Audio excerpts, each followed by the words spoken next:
Many FBI cases involve some of the most wanted criminals in the world, with many of their cases being decades old. The FBI Most Wanted list contains the names of 10 of the most sought-after fugitives, but their investigations reach far beyond the list as they aid other law enforcement agencies to track down and apprehend criminals who attempt to evade the law. Number 5. The FBI case involving 59-year-old Angel Mastu from Hartsville, South Carolina, occurred on the 25th of February 2021, shortly after he entered a cab. On that day, Mastu hailed a cab and asked to be driven to the South State Bank, also located in Hartsville. Upon arrival at the bank, he told the driver of the taxi to enter the drive-through line and to place an envelope in the pneumatic tube. When the teller inside the bank received the envelope, they found that it contained a torn, handwritten note in which Mastu demanded all the money in the bank's drawers. It also stated that if his demands weren't met, he would harm the bank's employees or blow up the building. The teller immediately activated the bank's alarm system, and Hartsville Police Department officers were dispatched to the scene. Upon arrival, they found Mastu still sitting in the cab, and he was arrested. Inside the vehicle, they found several other similar envelopes and a piece of torn paper matching the tear on the note that was sent to the teller. It was found that the taxi driver wasn't in any way involved in the attempted robbery, and he was released after being interviewed, thanks to an investigation carried out by the Hartsville Police Department and the FBI. Mastu was sentenced to 6 years in federal prison. Following that, he would have to undergo a 3-year term of court-ordered supervision. He is ineligible for parole as no provision is made for parole in the federal system. Despite Mastu's threats of violence against the bank and its employees, no one was harmed during the crime. Number 4. 3 Russian men have been charged with cyber crimes after they were found to be a part of a group called Center 16, a successor to the KGB. The men were found to be responsible for a long-term campaign to target and infiltrate networks of critical infrastructure, not only in the US, but across the globe. The operation was carried out in 2 phases. The first phase, a custom malware implant called Havex, was deployed with the aim to infect a large number of global organizations in the energy sector. This part of the plan was carried out between 2012 and 2014, resulting in more than 17,000 devices being affected worldwide. An FBI intelligence analyst stated that the hackers had deployed Havex using a combination of techniques to target specific companies and citizens, often hiding the malware within software updates. In 2014, Havex was exposed, forcing the group to stop using it, and they started focusing on expanding their operation. The second phase of the operation started in 2017, when the group targeted intrusions of companies in the energy sector, one of which was the business network of a nuclear power plant based in Kansas. An FBI special agent stated that they did not find any evidence that sensitive intelligence data was taken, and it was found that the hackers were merely attempting to gain and maintain access to the business network. This would have allowed them to have access to the energy grid at a later date, possibly causing major damage to not only the grid, but possibly other critical operations in the US. During the investigation, it was found that around 500 companies were targeted worldwide. They also breached the network of a US construction company, allowing them to send valid-looking resumes from an individual who claimed to have industry-specific qualifications. But the resume contained malicious code that could easily be downloaded to the user's computer when the resume was viewed. Added to this, it was found that several websites had been compromised and turned into watering holes, meaning that the sites were left teeming with malicious code that could inadvertently be downloaded by any visitor to the site. The FBI stated that it was important to name the hackers, as it will severely affect their ability to travel freely outside of their home country. It will also affect their usefulness in operations in the future, and possibly result in people with cyber skills opting for a legal cyber position rather than hacking.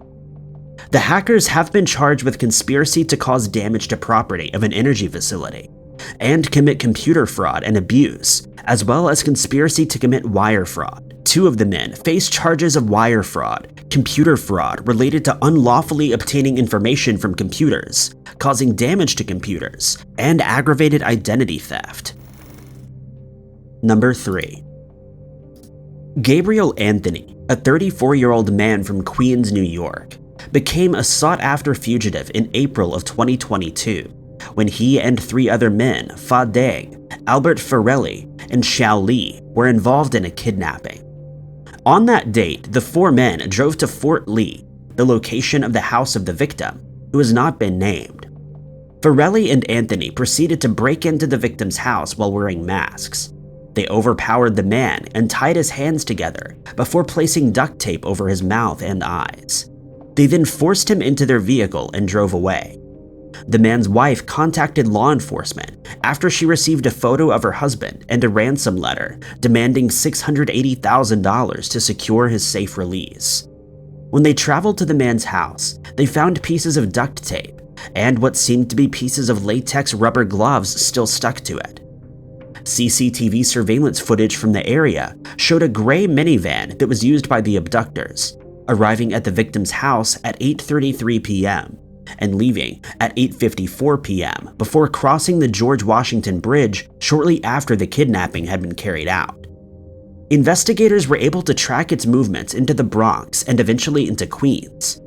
At 11:38 p.m. the next day, New York City police officers were called to the area of 3370 Prince Street in Queens after a 911 call alerted them to someone screaming for help. They were unable to locate the victim. However, the following day, they returned to the building, where they found Farelli guarding the entrance to the building. He stated that he had been ordered by Deng to guard the door, and while Farelli was being questioned, Deng arrived at the building but decided to run. He was quickly caught and arrested. As they approached him, they heard someone yelling for help from inside, and upon entering, they found the victim still bound with his eyes taped shut. The gray minivan was located in the driveway of Lee's house, also in Queens, and it was discovered that it had been rented by LaGuardia Airport by Lee's wife on the 4th of April. Anthony has been charged with conspiracy to commit kidnapping, a charge that carries a maximum sentence of life in prison. Number 2. 47-year-old Ronald Vines from Philadelphia became the subject of an FBI investigation in 2017 after he brazenly attempted to rob a bank. On the 16th of November, Vines and 2 of his sons traveled to the PNC Bank on Buck Road in Holland, Pennsylvania. One of his sons, Elijah, who previously spent 5 years in jail, waited for the bank employee to arrive at the bank and placed a firearm against her head, instructing her to open the bank's door. But when a second employee arrived and realized that a robbery was in progress, she screamed for help, causing Vines and his accomplices to flee the scene. But while responding to a 911 call, members of the Northampton Police Department spotted their vehicle and managed to pull it over. Inside, they found 2 firearms and 2 body armor vests. It's believed since the trio was unsuccessful in their efforts, they had planned to strike at another location, but were thankfully stopped before they had the chance to do so. FBI Special Agent Jacqueline McGuire stated that the fact that the culprits were forced to flee the scene without their intended loot didn't lessen the severity of their crimes in the least. She added that the FBI was thankful that Vines would be held accountable for a heinous scheme in which he involved his own children who had their whole lives ahead of them. One of Vines' sons, Solomon, passed away in January of 2021, and so the case against him was ultimately dismissed. In August of 2021, Ronald Vines pleaded guilty to charges of attempted armed bank robbery and using, carrying, and brandishing a firearm during a crime of violence. He was sentenced to serve 13 years behind bars, after which he'll be allowed 5 years of supervised release. This means that he'll be monitored by a probation officer to ensure that he complies with the conditions of his release. Number 1. On the 5th of November, John Nelson McKellen and his longtime partner, Tommy Lynn Dunmeyer, became the focus of an FBI investigation after they decided to take the law into their own hands. It all started in March of 2021 when the couple's adult son had his life ended in a nature preserve in Cleveland, Ohio. And in the months that followed, they became ever more frustrated by the progress being made in the investigation. Dunmire decided to start her own investigation, but according to McKellen, it started to have a negative effect on her mental state. Then on the 5th of November 2021, the couple drove their Honda Pilot SUV from Norfolk to a house in Northeast Washington, where Dunmire believed their son's killer was living. McKellen later stated that he knew Dunmire intended to harm the victim, a 30-year-old woman. CCTV surveillance footage from the area showed Dunmire wearing a brown vest and brown baseball cap as she approached the victim's house while carrying a cardboard box. She then knocked on the front door, claiming to be a UPS delivery person who had a package to deliver to the victim. But unbeknownst to the victim, Dunmire was holding a firearm through a hole in the back of the box, and when she opened the door, Dunmire fired. The woman was struck twice in the abdomen, but would go on to make a full recovery after she was taken to a hospital. Dunmire ran back to the vehicle, and McKellen quickly drove away from the area, only stopping to change the car's license plate in an attempt to evade the police. Soon after, Metropolitan Police officers managed to stop their vehicle in the 1400 block of Florida Avenue Northeast. Dunmire was unwilling to be apprehended, and she turned the firearm on herself, causing her to pass away in the hospital 2 weeks later. Upon further investigation, it was found that it was all a case of mistaken identity, since the victim had nothing to do with the couple's son passing away. McKellen told investigators that he didn't know what Dunmire had planned to do, and he had mistakenly believed that she was all talk. 1 month after the incident, FBI agents were able to make an arrest in the case that the couple was investigating, and it would come to light that a former member of the U.S. Coast Guard, 31-year-old Chelsea Perkins from Alexandria in Virginia, was responsible. McKellen pleaded guilty to a charge of accessory after the fact to assault with intent, and on the 5th of April 2022, he was transported to Washington, D.C., where he'll remain in custody until the date of his sentencing. Thank you guys so much for watching. If you liked this video, be sure to hit that like button.